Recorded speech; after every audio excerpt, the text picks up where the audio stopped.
Une fois de plus, les montagnes du Cachemire sont silencieuses, mais tendues, incertaines et inquiètes. À la suite de la récente escalade entre l'Inde et le Pakistan, un cessez-le-feu a été instauré. Mais pour les personnes qui vivent dans son ombre, la paix à long terme reste un rêve lointain. Chaque fois qu'il y a des bombardements ou que l'Inde tire des missiles ou des bombes, nous restons à l'intérieur de nos maisons. Certaines personnes ont construit des bunkers. S'il y a de la place, nous emmenons nos enfants dans ces bunkers. La vie et la mort sont entre les mains d'Allah. Ici, à Chinari, à quelques kilomètres de la ligne de contrôle, les familles se remettent encore de la peur, de la perte, de l'incertitude que la guerre laisse derrière elle. Les écoles restent fermées. Le tourisme, qui était un élément vital de ces vallées isolées, s'est effondré. Les magasins qui accueillaient les visiteurs luttent aujourd'hui pour leur survie. Tout s'est arrêté. Pas de touristes, pas de commerce. Nous ouvrons nos boutiques et restons assis, espérant la paix, mais prêts à courir au bunker si les choses tournent mal à nouveau. La peur est visible, gravée sur les visages des enfants, taillée dans les bunkers creusés à côté des maisons. Les habitants ont consacré le peu qu'ils avaient à la construction d'abris et non à leur avenir. Pourtant, au milieu du désespoir, il y a de la résistance et de l'espoir.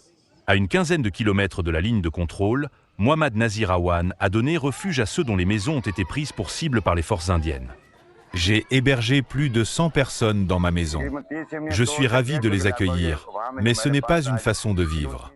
J'en appelle à la communauté internationale pour qu'elle résolve le conflit au Cachemire, car seuls les Cachemiris souffrent. Donnez-nous notre propre État et notre liberté. Poonch, située près de la ligne de contrôle, la frontière de fait qui divise le Jammu et Cachemire, a été l'une des villes les plus touchées. Les violences sont survenues après une attaque contre des touristes à Pahalgam le mois dernier, poussant une fois de plus l'Inde et le Pakistan dangereusement près de la guerre.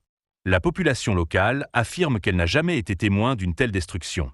Les bombardements ont perturbé la vie quotidienne et profondément affecté le bien-être mental des habitants du district. Cette région n'est plus sûre. Je n'ai jamais rien vu de tel auparavant. La façon dont notre zone a été visée par les obus de mortier montre que ce n'est pas un endroit où il vaut la peine de vivre. Des incidents similaires pourraient se reproduire. Dans le quartier 2 de Sukakata, Mohammad Tariq a survécu de justesse à la chute d'obus de mortier sur son potager, à quelques mètres de sa maison, qui est à présent en ruine. Lui et sa famille vivent désormais dans une peur constante. Ils craignent qu'une nouvelle salve d'obus n'ensevelisse tout le quartier.